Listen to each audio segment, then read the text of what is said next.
everybody, it's Nick from Hawk Pro Detailing with... My name is Alex. I'm from Gonzales Tiffany in American Fork, Utah. I've been painting since I was a kid. Today, Alex has graciously agreed to come and help me paint my shop. I did a video with Ivan LaCroix. He and his wife came and totally revamped my shop. You're going to want to check that video out. People are loving it. Even if you're not a detailer, it'll give you a lot of ideas on how to be efficient and have an awesome shop. I think you saw this video and were like, I want to help you paint it, because Ivan was like, one thing you really need is bright walls, right? To be able to see better. So you saw the video, and what did you think?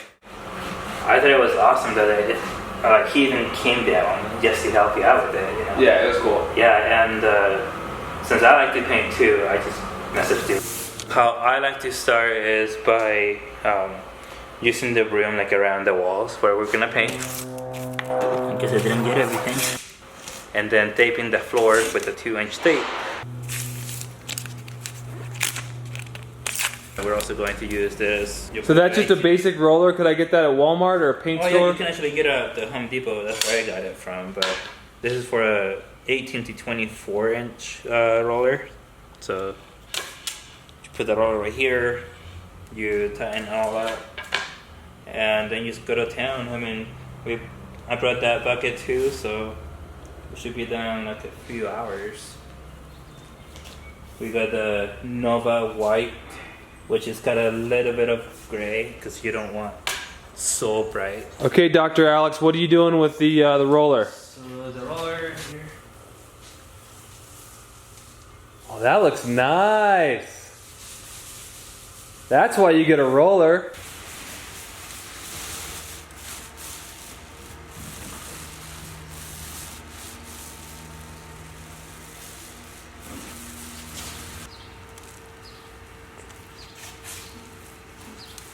The roller made amazingly easy work of big swaths of wall.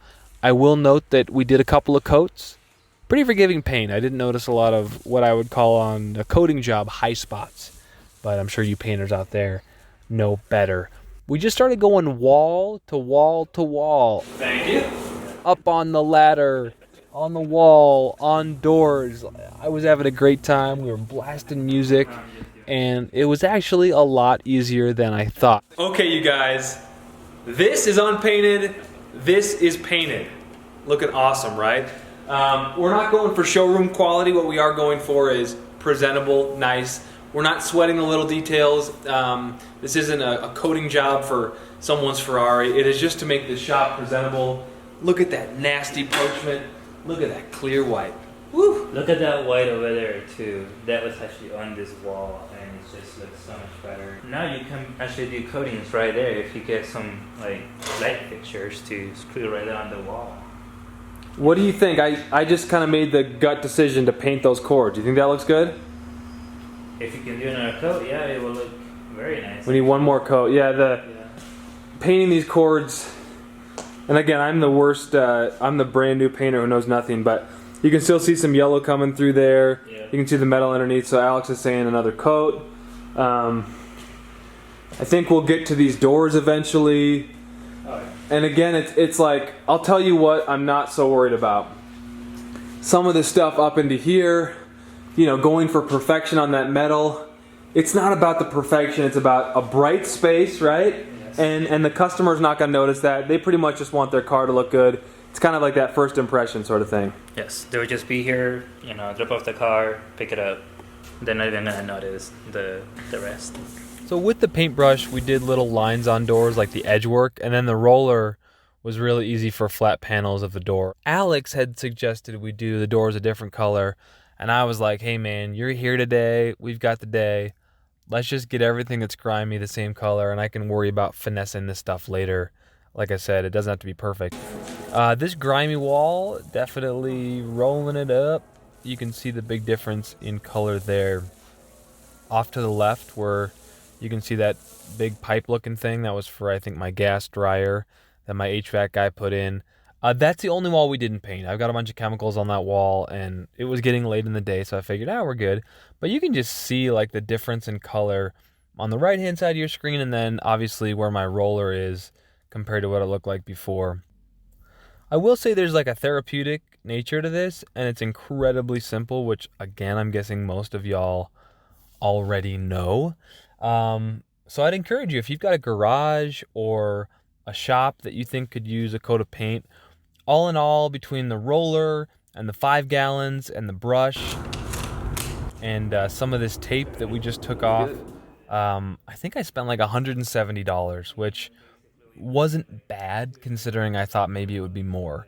You know, and this white paint, we got at the contractor price. They gave us a good deal at Sherwin-Williams. The walls look white. The place looks clean. I've since done a couple jobs in here. And what I've noticed is, yeah, it does seem a little bit brighter. I know that Ivan had said you really want the white paint to make your shop brighter. It feels like a more clean, inviting, warmer, friendlier place. I know in the wintertime I'd done some details in this place. It felt dingy. It felt like a cave. It didn't feel like a place I wanted to be. And now it is just so much better. Thanks to Alex. If this gives you guys any encouragement to try something you've wanted to, please go ahead and ask me questions. I can ask Alex.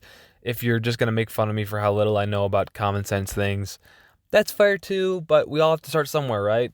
I taught myself detailing. Maybe you're doing the same thing.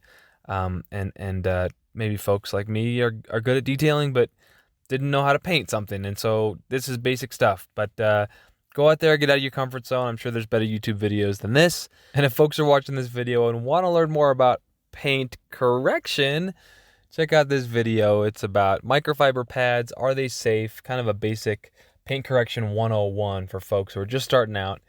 Maybe you're way advanced and you don't need that video, but I thought it was a pretty good one for folks who may be trying to demystify what is what, foam pads, microfiber, different colors. It gets pretty complicated and convoluted. Anyway, this is my shop. It's clean. Thanks for watching. Bye-bye.